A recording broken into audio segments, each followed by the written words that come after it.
La ley universal de la locomoción no puede fallar en esto. Abílio, antes de mais nada, eu quero aqui, em nome de todos os presentes, agradecer muito a sua presença. Eu tenho certeza que está todo mundo aqui ansioso por te ouvir, né, porque você é um exemplo de vida, um exemplo de luta. Só para te dar uma informação, Abílio, nós temos aqui mais ou menos aí uns 800 consultores e funcionários da Falcone, né, e mais vários convidados, diretores de empresas clientes nossa. Então, esse é o pessoal que vai te ouvir hoje, né? E os nossos jovens estão também, todos eles, muito interessados aí em saber um pouco da sua vida e da sua luta. Então, eu queria começar aqui, Abílio. Trouxemos aqui uma listinha de algumas perguntas para você. Posso? Pois não, fica à vontade. Professor, me sinto honrado de estar aqui consigo e na sua casa, que você tem aqui seus consultores, as pessoas que estão ligadas a você. Sinto realmente honrado. Você sabe a admiração que eu tenho por você, pelo seu trabalho, por tudo que você tem feito, que você tem representado, que você representa para as empresas onde você entra, o que você faz, né? A sua crença por meritocracia, né? A sua imposição. Você está iniciando um trabalho agora que eu estou assistindo, estou vendo, lá na BRF, né?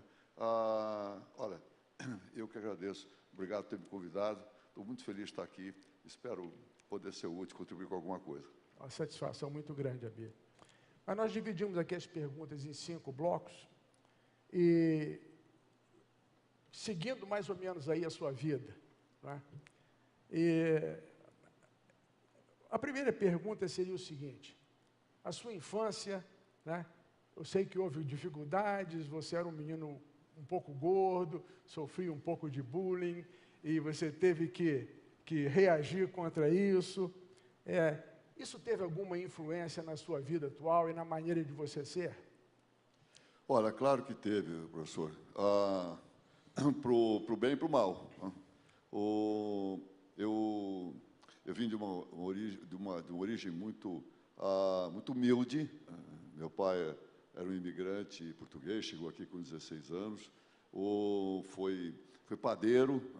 E eu, além de ser gordinho e baixinho, era o filho do padeiro. Então, quer dizer, que não era naquele tempo uma coisa muito nobre. Então, o bullying era uma coisa natural. Ele me tirou de um colégio, enfim, de crianças mais ou menos normais e colocou depois num colégio onde a barra era pesada, um colégio latino naquele tempo, lá na Liberdade. Eu fiquei muito tempo ali convivendo na Várzea do Glicério. Aliás, eu conto isso da minha vida. Acho que a minha chance de virar um marginal e não ter seguido um caminho do bem era maior. E eu sou uma pessoa que, minha maior força é a fé que eu tenho em Deus. Eu acredito que eu só fui para o caminho certo porque Ele determinou que eu fosse para o caminho certo. Bom, é evidente que esse processo, quando eu era muito jovem, quando eu era pequeno, que eu passei por isso, gerou em mim uma agressividade muito grande. Quer dizer, gerou, por um lado, uma vontade, uma disposição para o esporte, para crescer, para uma vida saudável, para ser forte, né? Por outro lado, gerou uma agressividade muito grande que pautou minha vida durante muitos anos, né? Uma agressividade que foi contida com uma certa dificuldade e, ao longo do tempo, eu fui conseguindo me livrar dela.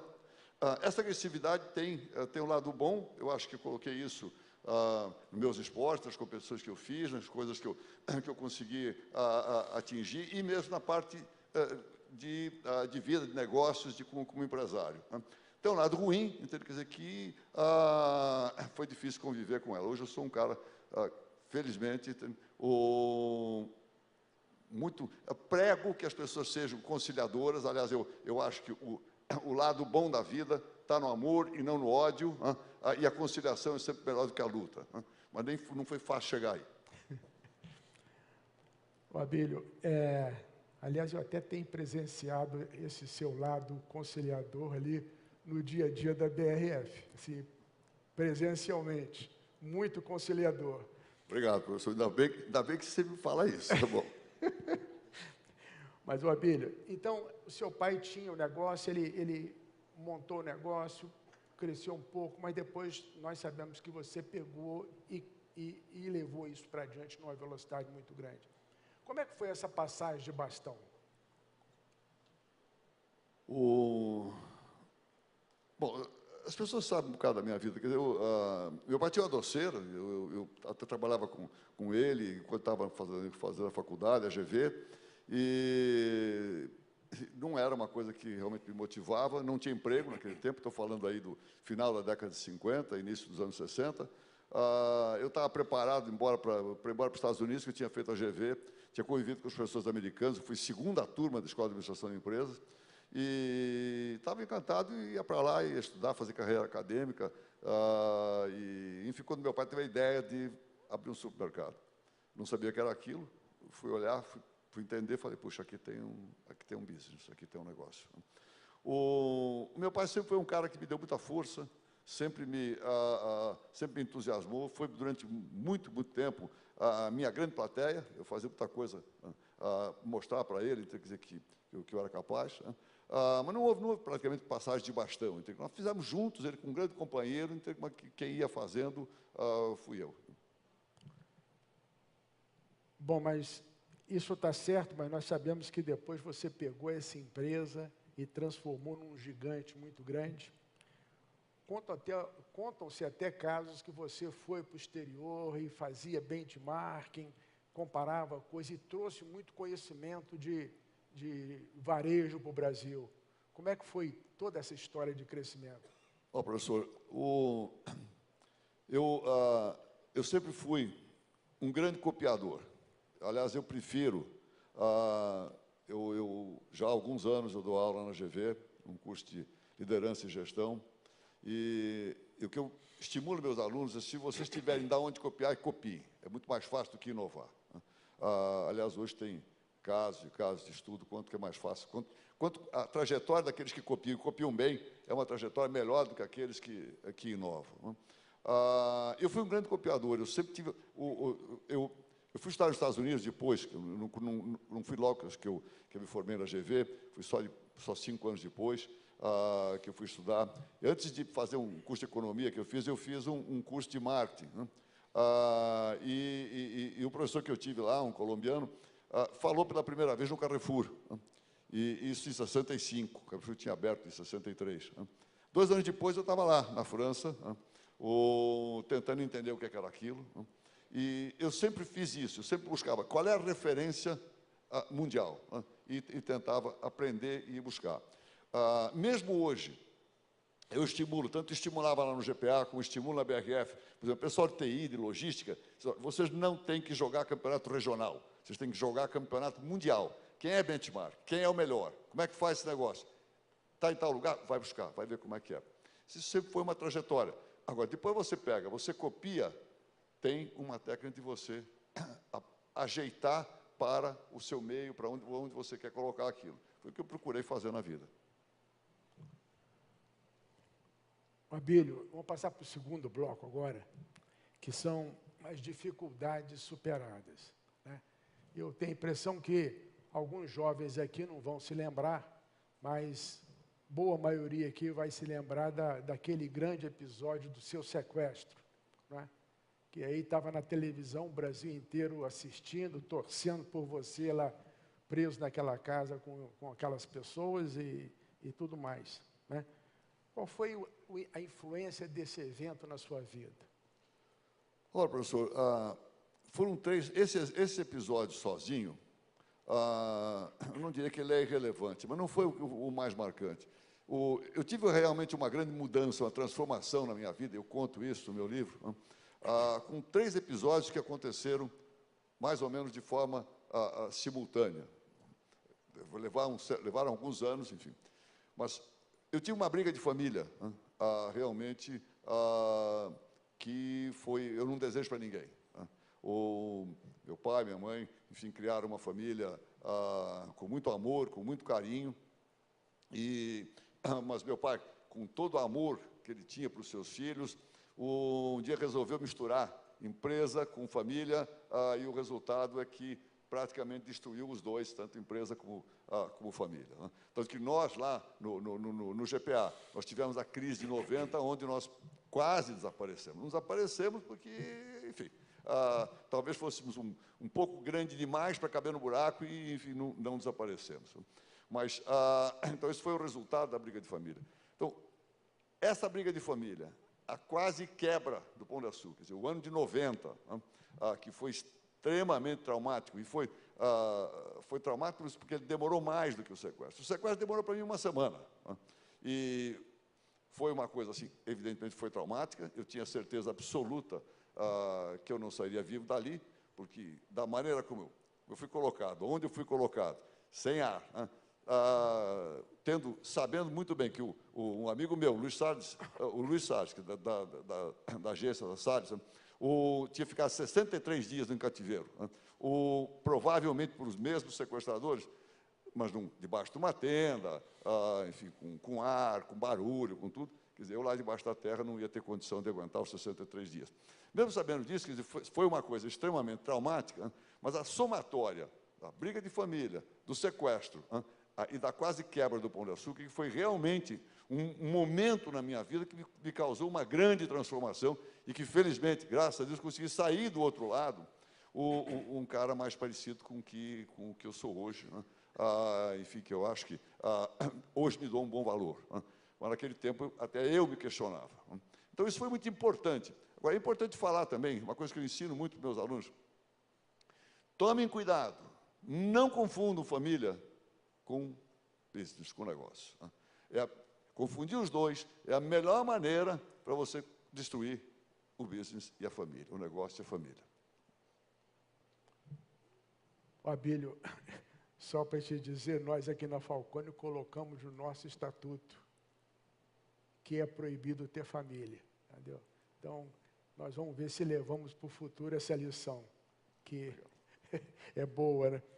Mas, no fim dessa confusão toda, né, e que foi muito duro para você, você acabou dando uma arrumada muito boa na situação toda e conduziu um processo de profissionalização na empresa. Como é que você conseguiu isso?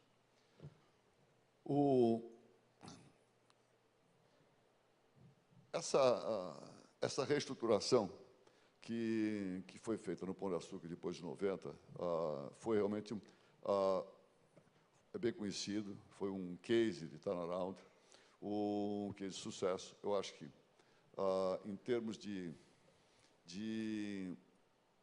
você conseguir reconstruir alguma coisa, nós caímos, nós tínhamos quase 50 mil pessoas trabalhando no grupo naquela altura, nós caímos para 18 mil, nós tínhamos mais de 500 lojas, nós caímos para 220 lojas, né? Quer dizer, foi uma coisa realmente muito violenta.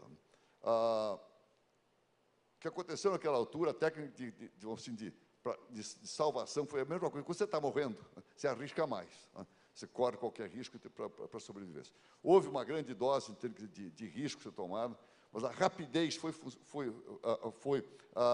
uma das causas, uma das maneiras de ter conseguido vencer. A agressividade também, né? Você tem ideia, eu estava retornando da minha década perdida, que eu passei 10 anos como membro do Conselho Monetário Nacional. O Pércio, o Marcos Lisboa até citaram o tempo do Conselho que tinha os empresários. Eu passei 10 anos lá, renegociei dívida para o Brasil, fiz uma série de coisas. Minha década perdida, eu acho que eu não fiz nada. E ainda, mas contribuí com a minha ausência, praticamente quase para o desaparecimento do Pão de Açúcar naquela altura. Estava retornando, né? Peguei aquela coisa daquele jeito, né? Naquela hora, eu usei métodos realmente muito agressivos para conseguir sobreviver, né? Cortei o primeiro nível, do management, chamei o segundo, subi e falei, corta o terceiro, quer dizer, coisas desse tipo, para conseguir a sobrevivência naquela altura. Depois disso, a reconstrução, é claro que quando você sobrevive, quer dizer, te vem uma emoção muito grande, te vem uma força, te vem uma energia enorme. E aí nós fomos levando, fomos avançando. Chegou num ponto, já estou falando aí já depois do ano 2000, né, que a empresa estava extraordinariamente, estava demais identificada comigo, né? Saía enfim, nos comentários, revistas, tudo, é a empresa de um rosto só. Nós éramos empresa pública desde 95, estava no mercado. Como é que uma empresa pública desse tamanho tem que ficar com a cara desse sujeito que não sabe quanto tempo vai viver? Como é que é essa história? E aí, num trabalho importante que eu fiz com meus filhos, nós passamos 2 anos discutindo o que nós queríamos fazer para frente, como é que nós, pensando 5 anos para frente, 10 anos para frente, 15 anos para frente, né? E como é que nós podíamos perenizar a empresa. E nós decidimos pela profissionalização. Não foi fácil. No ano de 2003, primeiro dia de trabalho do ano de 2003, nós trabalhamos sempre numa sala compartilhada, como era na BRF, a sala compartilhada, mais ou menos assim, que era no GPA. Eu sentei na minha mesa, quer dizer, eu olhei 2 mesas na frente vazias, que era a mesa dos meus filhos, do João e da Ana, quer dizer, o negócio pega. Fizemos a profissionalização.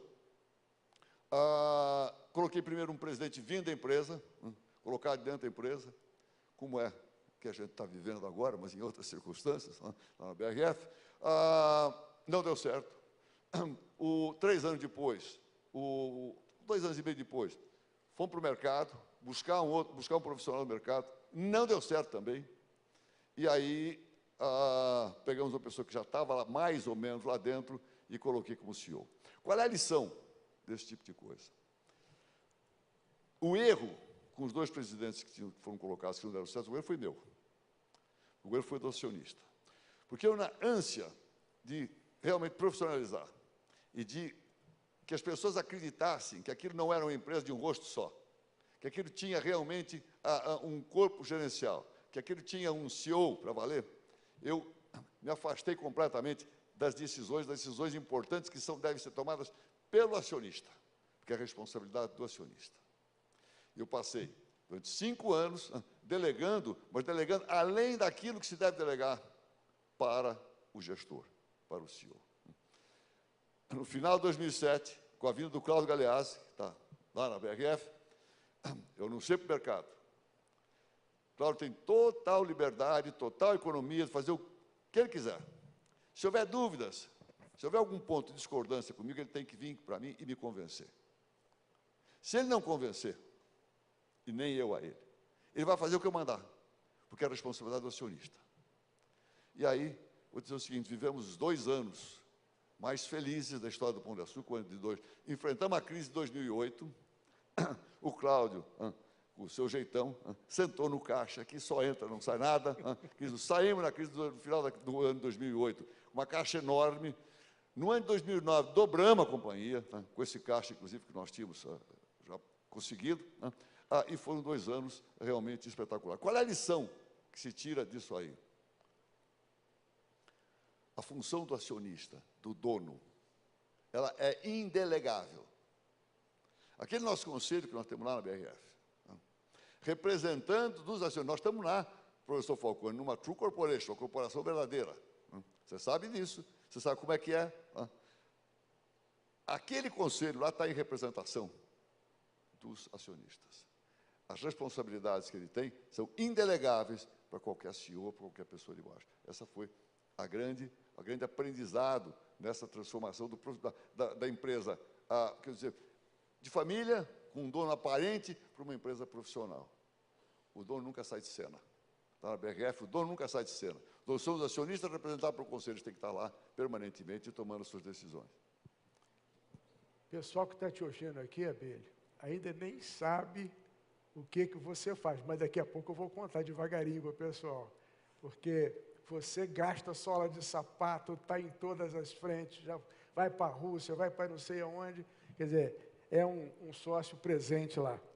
Mas nós temos aqui uma pergunta, e de vez em quando eu vou também usar um pouco da pergunta do pessoal, que está mais ou menos dentro dessa linha aí, e a pergunta do Rodrigo é a seguinte, está com 11 votos essa pergunta.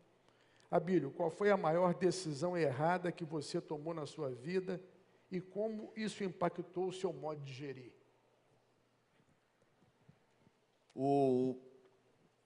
Eu não diria que a maior decisão errada. É o seguinte, o que eu procuro na minha vida, como é que eu procuro fazer?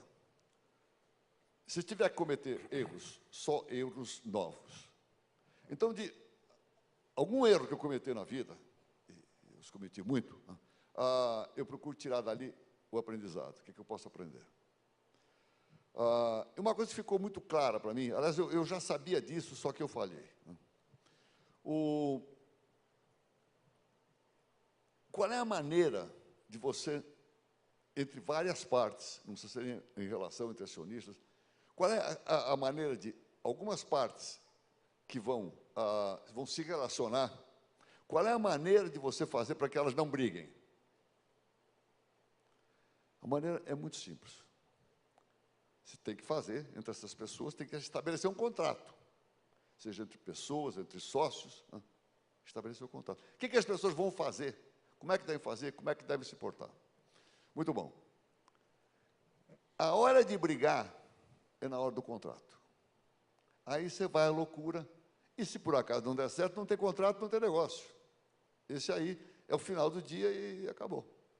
Esse é o pior que pode acontecer. O problema é você contratar mal. É você deixar coisas para interpretação, até para que os advogados, nós sempre precisamos deles, para que os advogados intervenham, para que eles analisem, para que eles deem opinião, para que suba ao tribunal, para que vá aos juízes. Aí é a confusão. Então, eu ensino isso para os meus alunos. Contratem bem, com clareza, estabeleçam todas as regras, coloquem isso muito claro e vivam felizes. Contratem errado, deixem as coisas para decidir depois, deixem espaço para dúvidas, vai dar confusão. E esse foi o meu erro em 2005. Eu não vou aí dizer que eu estava certo, que eu estava errado, não. Esse foi o meu erro em 2005. Eu contratei mal. Eu não cobri todas as regras, todas as possibilidades, todas as coisas. E aí deu o que deu, toda a briga aqui do conhecimento de todos, entre eu e meus sócios franceses. A culpa foi minha, eu escrevi mal o contrato. Qual é a lição? Vai contratar alguma coisa, contrata bem. Prevê qualquer coisa que pode acontecer e escreve. Se acontecer isso, eu faço aquilo, se acontecer aquilo, eu faço isso. E vive feliz. Obrigado, Abílio. Abílio, nós temos aqui uma outra pergunta, que está com 10 votos, então eu vou te passar também. É uma pergunta mais sobre gestão, então é bem técnica. Abílio, quem define a estratégia de uma grande empresa? Deve ser o conselho de administração ou o CEO junto com seus diretores? Qual a sua opinião? Isso aí não tem resposta para isso. Eu acho que é um conjunto. Você tem os níveis, né? Você tem o nível do management. O management, é claro que tem que opinar, tem que dizer, é a opinião do management, né? Agora, no conselho de administração, que é o representante dos acionistas, né? O professor, vamos supor que eu e o senhor somos dono lá do negócio, né? Nós podemos ter mais 10 lá também, mas nós somos nós o dono. Aqueles outros 10 estão lá por nossa representação. Eles têm a representação do dono. A última palavra é deles. Agora, se você não ouvir o management, isso é um erro. Você não deixar que o management coloque todas as coisas. E aí, é muito ruim uma companhia, uma empresa, que você tenha ideias conflitantes entre o conselho de administração e o management. Alguma coisa está errada. Então, tem que... O que é o natural? Você vai tomar alguma decisão, estratégia, você manda ao management estudar o problema, estudar as coisas, trazer para o conselho de administração, os dois em conjunto, conselho e management, estudam aquilo e decidem. Agora, a última palavra é do conselho, porque é o representante do acionista.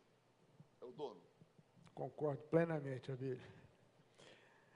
Mas essa sua característica que eu tenho presenciado lá na BRF, de ser muito presente, estar muito junto com a turma e tudo mais, que a gente chama muito lá na BEV de gastar a sola do sapato, né? De onde que surgiu essa sua característica? Olha, professor, eu sempre fui atuante, né? Eu acho que mesmo no tempo que eu convivi no GPA, depois que ele foi profissionalizado, ou seja, de 2003 até 2013, quando eu saí nesses 10 anos, eu sentava na mesma sala compartilhada com os outros, dava autonomia, delegava, mas se aquilo é uma coisa que me toca, que eu gosto de fazer, é natural que eu me interesse pelo que está acontecendo, né? Que eu faça visitas, no caso do GPA, que eu visite lojas, no caso como hoje, da BRF, eu tive com o Pedro visitando Itajaí, visitando Curitiba, né? Nós fomos lá, nós olhamos, vimos uma opção de coisas, as duas CSCs, também não entendo porque que tem duas, quer dizer, a gente está destratando disso, está certo? Fomos lá, agora, alguém deu ordem? Ninguém deu ordem. Fomos lá fazer, olhar, ver as coisas. É importante é isso, você pode ir onde você quiser. A ordem tem que ser dada na linha. Então, essa disciplina tem que ser muito firme. Eu sempre fui presente. Agora, no caso da BRF, não sou tanto assim. De vez em quando eu pego aí, semana retrasada, eu fiquei 110 horas fora do Brasil. 52 em terra e 58 no avião. Que eu fui simplesmente à Rússia e Singapura. Então, tudo bem, fui para a BRF, mas não é sempre que eu faço isso, não sou tão presente assim. O que eu acho que tem sido importante, você tem presenciado, professor Falcone, é a harmonia que eu tenho conseguido com os sócios e com o Conselho. É natural que houvesse uma grande desconfiança com a minha chegada, com o histórico que eu tenho, com aquilo que eu construí. E aí, para que lado eu ia pender? Para que acionista? E você tem assistido isso. Para mim, eu sou um profissional. A minha profissão é exercer aquilo que eu estou fazendo e defender a companhia. Fazer isso com tantas cabeças, com tantos acionistas, não é tão fácil. Agora, no primeiro dia, você ainda não estava lá conosco, primeiro conselho que eu participei, eu disse a todos eles, nós vamos aqui tomar as decisões por consenso. O dia que tiver aqui a votos, eu vou considerar a falha minha. E nós não fomos a voto nenhuma vez, até quinta-feira passada. E você sabe, eu não vou relatar o episódio, você sabe como é que ele foi. E aí, o que eu disse? Falha minha, eu falhei. 2 votos negativos, só que vocês vão declarar o voto. Por que vocês estão votando negativo? Não foi a primeira vez. Essa harmonia entre os sócios tem sido muito importante para a BRF, para as coisas acontecerem nesses 18 meses até agora. Esse é o papel que eu acho que tem sido importante. Espetáculo. Abílio, agora mudando um pouquinho, nós temos aqui alguns consultores nossos que estão ficando um pouquinho gordos, sabe? Não estão tendo muito cuidado com a saúde. Então, eu e o Matheus criamos aí um programa de medida certa e estamos pegando, assim, aqueles que são mais pesadinhos e dando um pouquinho de ordem, né? Eu vejo uma pessoa como você, né, com essa garra toda, com essa disposição, né, e a gente sabe que é muita disciplina com a saúde, com a alimentação. Você podia dar um conselho para essa nossa turma aí, para eles agirem um pouquinho mais? Professor, eu não quero que ninguém fique com raiva de mim. Então, o negócio é o seguinte. Não, realmente, há 10 anos atrás, eu escrevi meu livro, que foi um sucesso, e onde eu falo algumas coisas sobre qualidade de vida. Estou escrevendo o segundo, porque achei que de 2004 para cá aconteceu tanta coisa, mas tanta coisa. É incrível. Quando eu olho esses 10 anos, eu quase não acredito, né? Eu saí do GPA, coisa que eu nunca imaginava que eu fosse sair. Né? Eu voltei a me casar de novo, que coisa que nunca imaginava que pudesse acontecer. E eu tenho 2 filhinhos pequenos, né? Uma menina de 8 e um menino que vai fazer 5. Né? Então, eu preciso contar. E vim para a BRF. Né? Preciso contar. Né? Então, estou escrevendo meu segundo livro. Por que eu faço isso? Porque eu acho que uma das coisas que eu gostaria de fazer na minha vida não é deixar um legado, entende? Quer dizer, mas é realmente que as pessoas se lembrassem um pouco, entende, de coisas que eu procurei passar. Né? Eu não gosto de autoajuda nem nada, esse negócio. Né? Mas que eu conseguisse passar para as pessoas. E eu procuro fazer isso, inclusive o meu curso na GV.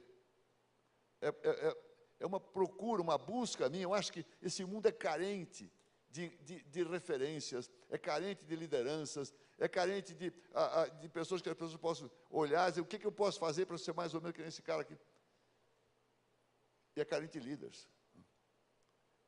Por isso que eu tenho esse curso já. Está indo para a 10ª turma, estou muito feliz com ele.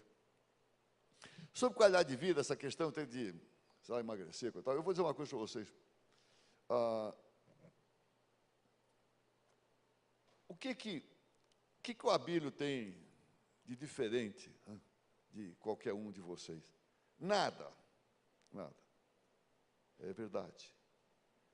Vocês viram aí pela minha origem, eu vim de baixo, fui praticamente menino de rua, eu sou filho de um padeiro, que eu me orgulho muito, me emociono, talvez falo do meu pai. O que eu tenho demais? Eu tenho sim, tenho um negócio, a fé em Deus para mim é um negócio muito sério. Mas tirado disso eu não tenho nada, absolutamente nada. O que eu acredito? Tem um livro do Jim Collins, vocês conhecem, aliás, você conhece, bem, esteve conosco, cansado de conhecer o Jim, que eu gosto muito, que é o Good to Great.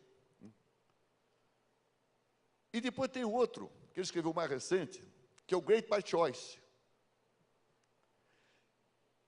Você ser grande, você ser forte, você ter sucesso, é escolha nossa.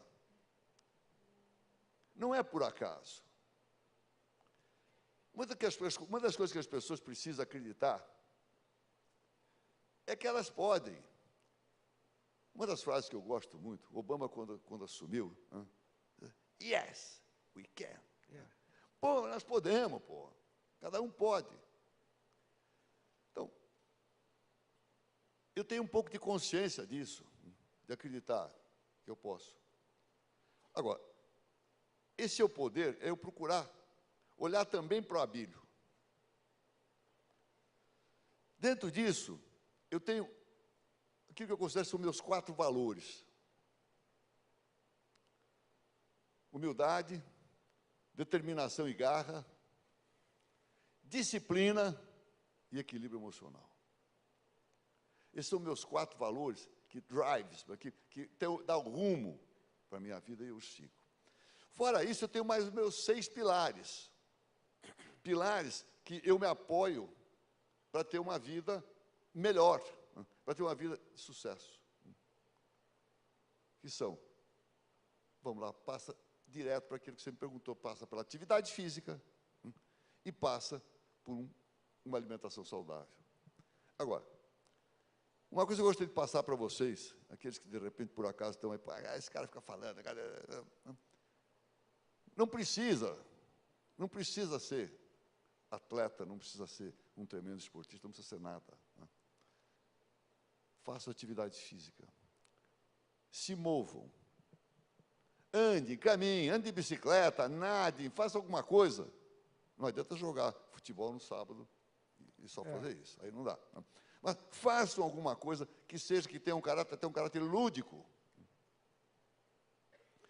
Alimentação. Tem gente que não me conhece e diz, esse cara só come alface, pô. Não gosta de outra coisa, desse jeito só comendo alface é fácil. Conversa, quer dizer, eu gosto de tudo que as pessoas gostam, eu gosto de lasanha, eu gosto de churrasco, eu gosto de feijoada, eu gosto de pizza. Só que, escuta, eu não vou ficar comendo feijoada no almoço e uma lasanha no jantar, não é assim. Então, é um pouco de a pessoa olhar para a sua vida e dizer, poxa, a vida tem que ser vivida com gosto. Tem que tomar vinho, sim, tem que comer bem, tem que se comer bem, mas tem que olhar um pouquinho para a gente, tem que dizer, deixa eu cuidar um pouco de mim. É só isso, se as pessoas se conscientizarem disso, fica muito, muito mais fácil. Muito obrigado, Abílio. Eu acho que esse seu depoimento para nós... Isso não é receita negada. Eu fico, isso aí porque eu me sinto até mal. As pessoas pensam, o que é esse cara para pregar essas coisas aqui? Olha, eu costumo dizer isso para o meu pessoal. Lá no GPA, a gente tinha costume de colar frases nas paredes. E lá na BRF nós não fazemos isso, porque lá eu não sou dono, lá eu sou o ajudante lá no conselho.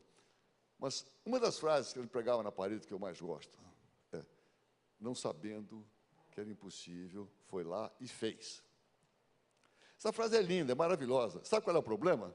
Eu acredito nisso. essa encrenca. Né? Eu acredito, então esse inconformismo, essa coisa, então, eu realmente acredito, né, que você pode fazer mais do que a gente faz no momento. Sem dúvida nenhuma.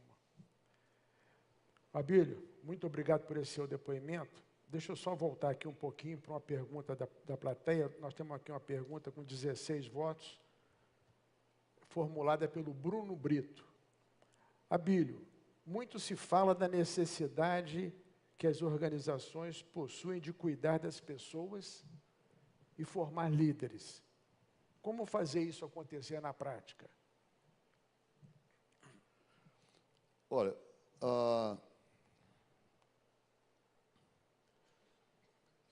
quando eu fui convidado pelo Zeca, na Tarpon, para ir para a BRF, eu que tinha passado a minha vida inteira até ali, do outro lado do balcão, numa empresa de distribuição, uma empresa comercial, e aí me vem essa ideia de ir para uma empresa industrial, dá um certo friozinho, né? E aí, eu pensei, Abílio, você ensina para os teus alunos que as empresas são todas iguais. As empresas são gente e processo, processo e gente, gente e processo, está certo, professor Falcone? É assim? Perfeito. Gente, processo e gente. É tudo igual, e é igualzinho na BRF. Não tem diferença nenhuma. É tudo isso. Põe a gente certa no lugar certo, organiza os processos e o mundo anda.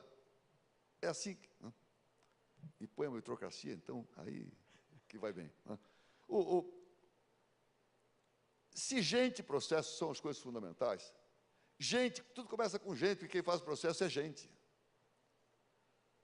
A coisa mais importante é isso, não se faz nada sem gente. Coisa que eu recomendo, que eu ensino, você vai começar uma empresa, não começa contratando o CEO. Contrata o cara de gente, o cara de RH.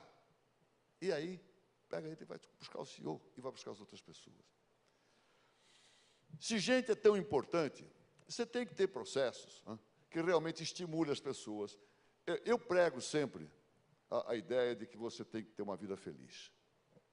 Pão de Açúcar tinha um slogan, Pão de Açúcar é lugar de gente feliz. Nós cultivamos isso, né, cultivamos isso. A gente ainda está pondo um pouquinho isso da BRF também, lá a gente vai com um pouquinho mais de cuidado, tá? Mas eu acho que a gente tem que ser feliz num todo. Tem que ser feliz em casa, com a família, no esporte, no lazer, e você tem que ser feliz no trabalho, naquilo que você faz. Agora, para isso, a empresa, a companhia que você tem que proporcionar um mínimo de condições para que você seja feliz. O que tem que fazer? Tem que colocar um playground lá para todo mundo, para se divertir, não é nada disso. Entendeu? O cara tem que se sentir, por exemplo, na meritocracia, ele tem que se sentir reconhecido, ele tem que sentir que ele está trabalhando, então, quer dizer, e no final do dia o beneficiado é ele. É coisa que você prega, professor, não é muito diferente.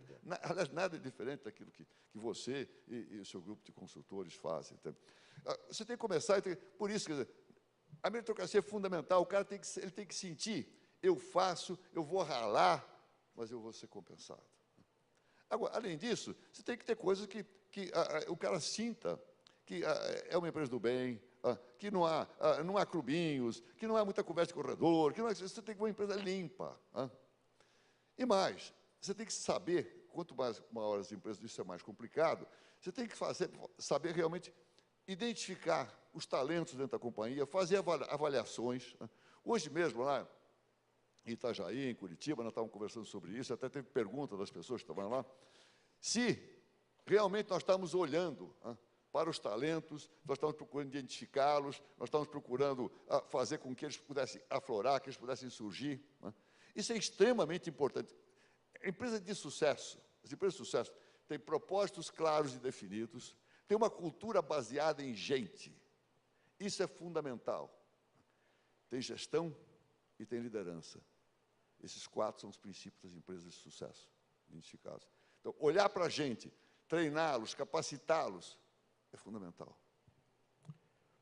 Abílio, tem aqui mais uma pergunta também, até formulada também pelo Bruno Brito, o Bruno Brito. Eu não sei se ele arrumou aí um grupo de amigos para votar nas perguntas dele, mas o fato é que as perguntas dele estão sendo bem votadas aqui, eu vou ter que responder.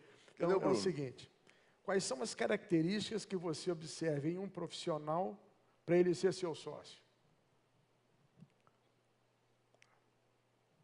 Olha, não sei. Não sei. Eu, por exemplo, agora tenho um mundo de sócio na BRF, né? Mas eu não os escolhi, eles me foram dados por Deus, entendeu? Quando o Zeca apareceu lá, foi mensageiro, baixou o Zeca lá, entendeu? Eles são tão bons.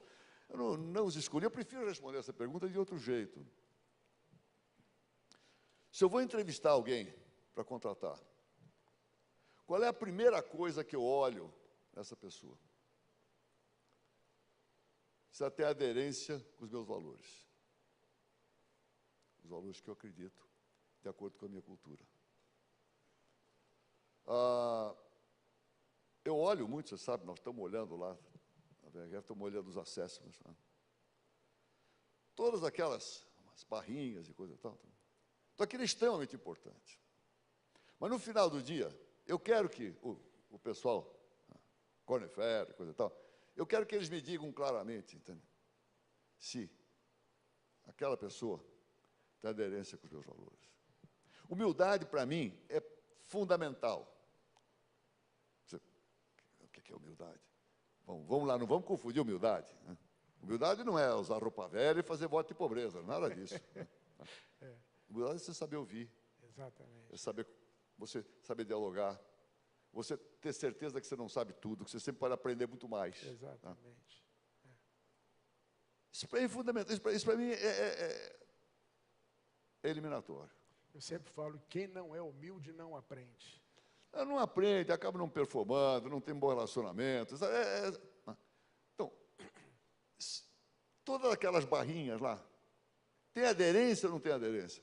Bom, depois disso você vai olhar todas as barrinhas, todas as coisas. O skill, quer dizer, a capacidade da pessoa, já é mais uma condição técnica. A pessoa pode ser formada, a pessoa pode ser melhorada, você pode fazer com que a pessoa suba muito através de treinamento. Mas a estrutura da pessoa, ela é mais complicada.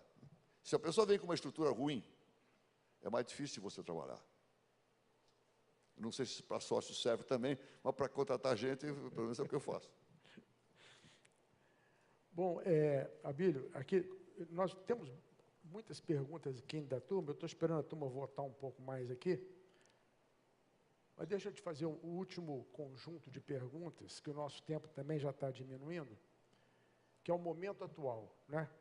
E eu sei que a BRF tem sido para você assim uma coisa muito importante, você tem dedicado assim muita energia da sua vida à empresa, né?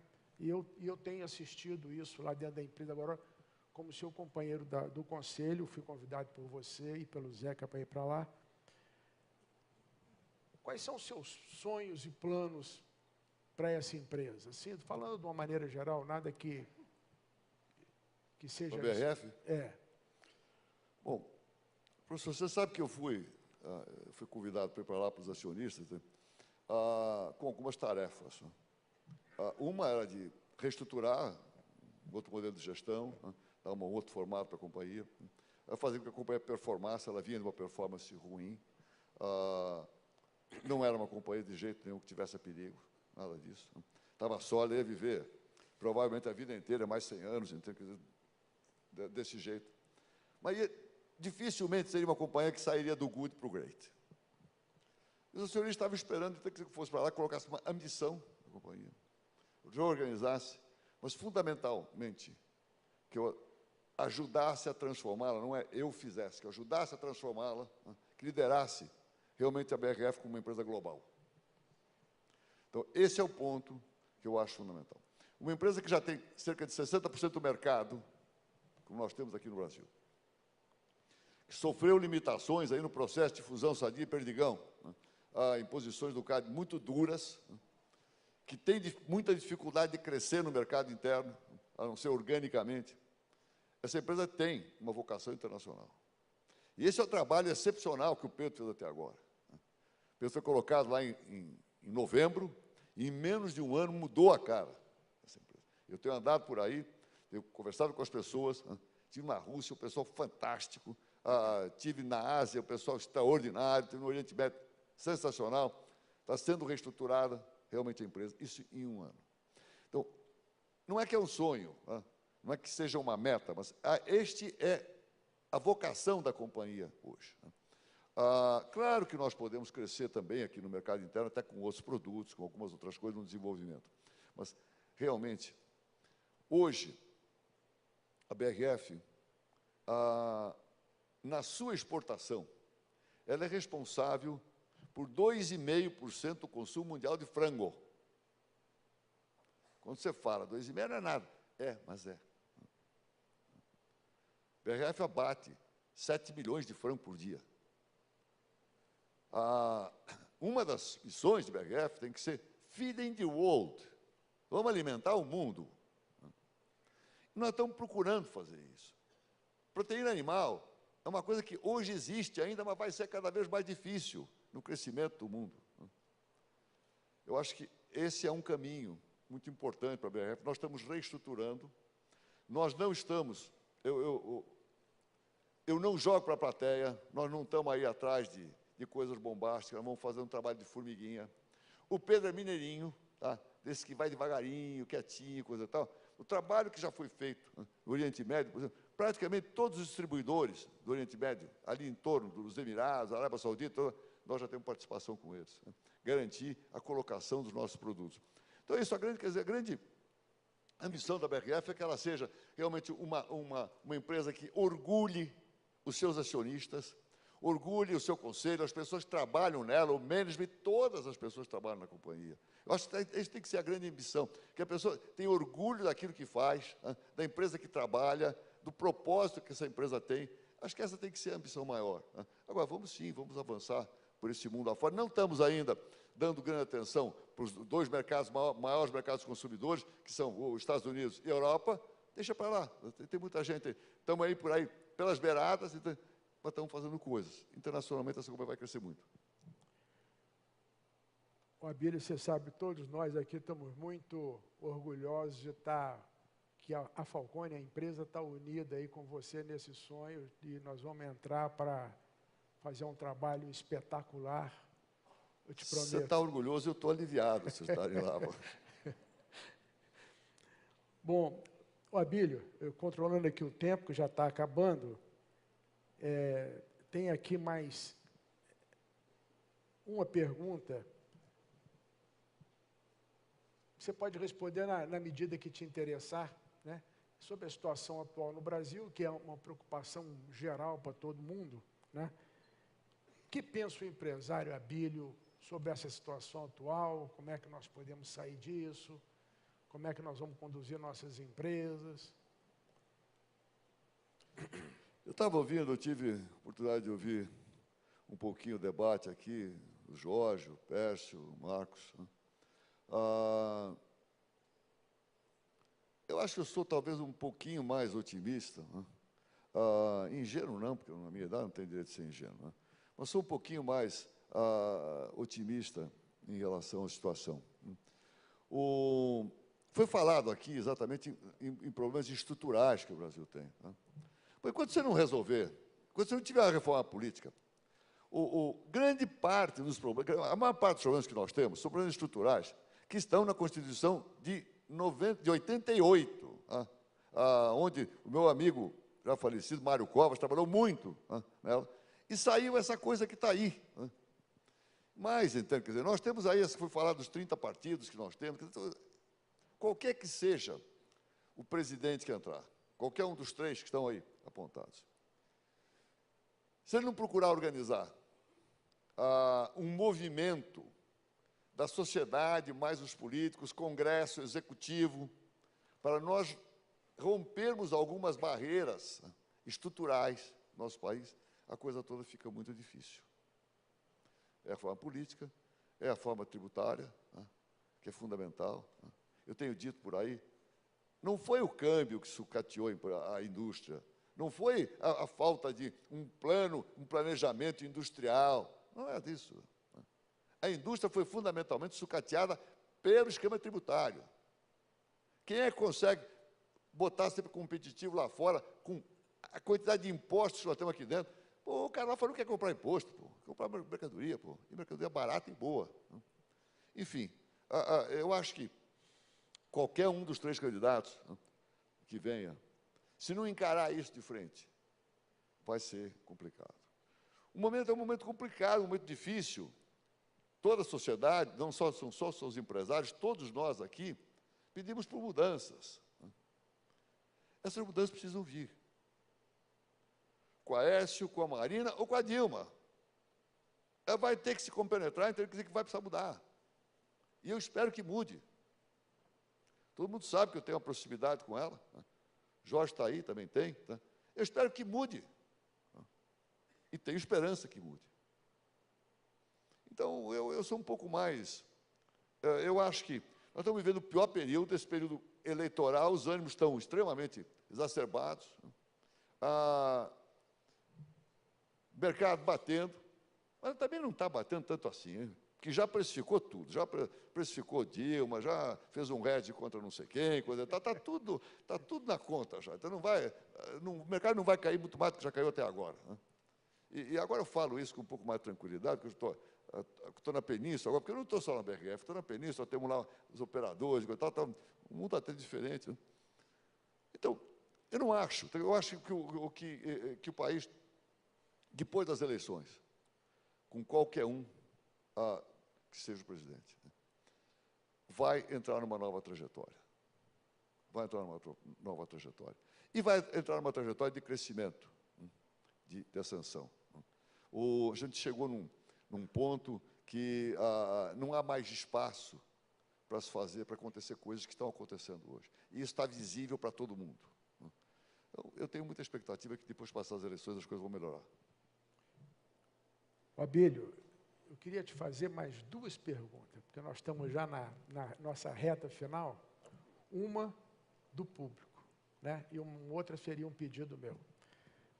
A do público, nós temos aqui uma pergunta, vai com 41 votos, né, que é do Flávio Boan. Então, eu vou lhe formular a pergunta, que é o seguinte. A disciplina é um dos valores da Falcone. Um dos valores nossos aqui é disciplina. Como ela é uma característica distribuída de forma desigual entre as pessoas, pela sua experiência, como trabalhar para desenvolver esse hábito nas pessoas? Professor, tem certas coisas que você tem que conseguir mostrar para as pessoas. No caso, vou pegar especificamente a disciplina. Tem que mostrar para eles o que eles ganham se eles usarem a disciplina como ferramenta. Esse negócio de ser muito disciplinado, coisa e tal, às vezes até não pega bem, principalmente os jovens e tal. Mas se você puder mostrar para as pessoas as vantagens de ser disciplinado. Eu sou um cara de rotinas. Tem muita gente que diz, pô, rotina, chato, isso é boring. Eu adoro as minhas rotinas. Eu sei o que faço, sei o que escolho. Quando estiver bom, eu mudo. Sem entender que se você tiver disciplina, disciplina o que é? É você ter agenda, é você não criar ilusões para não ter desilusões, é você não imaginar que você coloca 12 numa caixa de 6, e o cara até descobre, tipo, 12 não cabe. Ah, mas eu sou o cara, eu boto 8. Não põe. É de 6, ele só vai colocar 6. Se tiver algumas coisas que você... o que é disciplina? É você tentar se organizar, minimamente. Você olhar o dia da manhã, a semana que vem, o mês que vem, até o ano que vem, o que você vai fazer, como é que você vai fazer? Isso é disciplina. Tem uma série de regrinhas que, se você conseguir mostrar para a pessoa as vantagens disso, e é fácil de ver, as pessoas assimilam. Até com outro nome, não precisa chamar de disciplina. Qualquer outro nome. Regrinhas básicas para fazer melhor. E vai em frente. Agora, é super importante a disciplina. Você sabe disso. Obrigado, Abílio. Olha, tem mais uma, eu vou tentar dar uma aceleradinha aqui, nós estamos com pouquíssimo tempo, mas tem uma pergunta aqui que eu achei muito boa, que realmente você pode dar um depoimento muito bom, também é do Flávio Boan, que eu acho que é outro que está com o eleitorado aí votando muito nas perguntas dele, que é o seguinte: pela sua experiência em varejo no Brasil, quais são as principais carências que as empresas deste setor têm em termos gerenciais? Quais são os maiores problemas que a boa gestão pode solucionar? De uma maneira geral. A pergunta a gente ficaria aqui mais umas 2 horas, mas eu vou tentar responder em 2 minutos. O seguinte, eu vou citar o GPA. O GPA era uma empresa de performance, não chegou no ponto que chegou por acaso. E qual era a maneira como o GPA batia os concorrentes? Numa empresa com as características do GPA, e a BRF, nesse ponto, tem muita semelhança, não dá para você tocar bem uma empresa dessa se você não dominar profundamente TI e logística. Você sabe que eu bato isso muito na BRF. Mas isso é fundamental. O cara diz o seguinte: o GPA, uma empresa de supermercado, é nada. Empresa de TI e logística. Você começa por aí. Claro, eu não estou falando de gente, de processo, pegamos a gente. Estou falando da técnica, da ferramenta para você usar. Por que GPA bateu? O Carrefour está aqui no Brasil há 30 anos, o Walmart está aqui há 15. O Walmart sempre foi um benchmark de logística e de TI, lá, em Bentonville, Estados Unidos. Aqui, estão até hoje batendo cabeça para integrar as 2 empresas grandes que eles compraram. Até hoje, Bom Preço e Sonai. A grande vantagem que o GPA sempre teve, além de gente, processo, enfim, que são as coisas importantes para todas as empresas, de qualquer tipo. A grande vantagem competitiva que o GPA sempre teve foi o domínio que sempre teve por TI e logística, fundamentalmente. Então, não sei se isso explica, mas pelo menos é aquilo que eu atribuo a grande vantagem. Management pode mudar o jogo? Pode, é evidente que o management muda o jogo. Nós tivemos aí o período pós-início da profissionalização, 5 anos andando de lado. Mudou o management, restabeleceu a ordem. Agora a última pergunta, Abílio. Então, essa pergunta fui eu que escolhi fazer pelo seguinte: nós temos aqui, dentro dessa sala, uma vasta maioria de jovens. São pessoas aí, talvez numa idade média de 26 anos, 25, 24, por aí, 27. Se eles fossem seus filhos, que conselho você daria para eles, assim, nessa etapa da vida? Qual que seria um legado bom para eles? Suponha que nós estamos aqui passando o bastão para eles. O que é importante para eles? Para que eles possam viver uma vida plena, realmente serem felizes e construir uma sociedade melhor. Olha, professor, eu gosto muito de falar para jovens. Me convidam muito para fazer palestras, então eu não posso fazer. Não dá tempo, faço assim, só quando uma pessoa por quem eu tenho tanta admiração, como é o seu caso. Né? E mais, deixa eu já aproveitar, mais ainda, eu me sinto muito honrado de estar aqui. Né? O ano passado, Jorge Paulo esteve aqui, achou o meu lugar, e depois de mim veio o Marcel. Né? Então, eu me sinto muito honrado de estar nessa companhia. Né? Eles são gente que eu admiro muito, você sabe disso. Né? Mas, enfim, voltando à pergunta, quem gosta de falar para jovens que o futuro está com eles. Conosco está o presente. Não vou dizer que está passado, não, está o presente, nós fazemos o presente. Mas o futuro está com os jovens. Tem muita coisa importante que eu...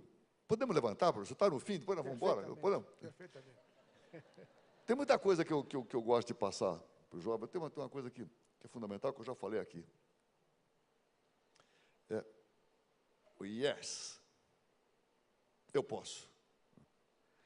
Se vocês não acreditarem em vocês, os outros não vão acreditar.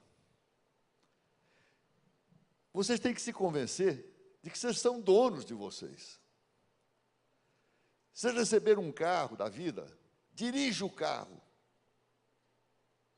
Não senta de passageiro. E acredita.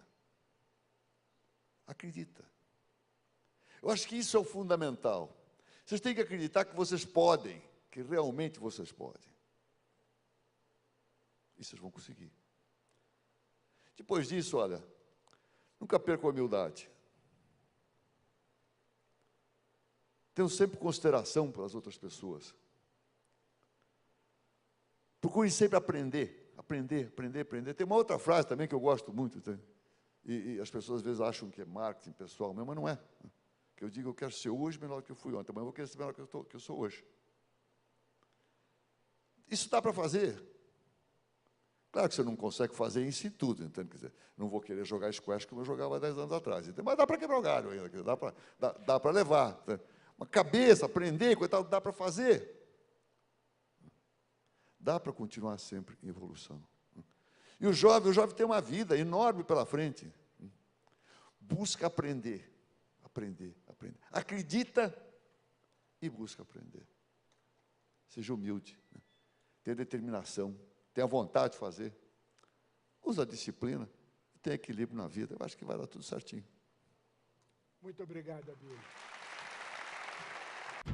La ley universal del club de la locomoción no puede fallar.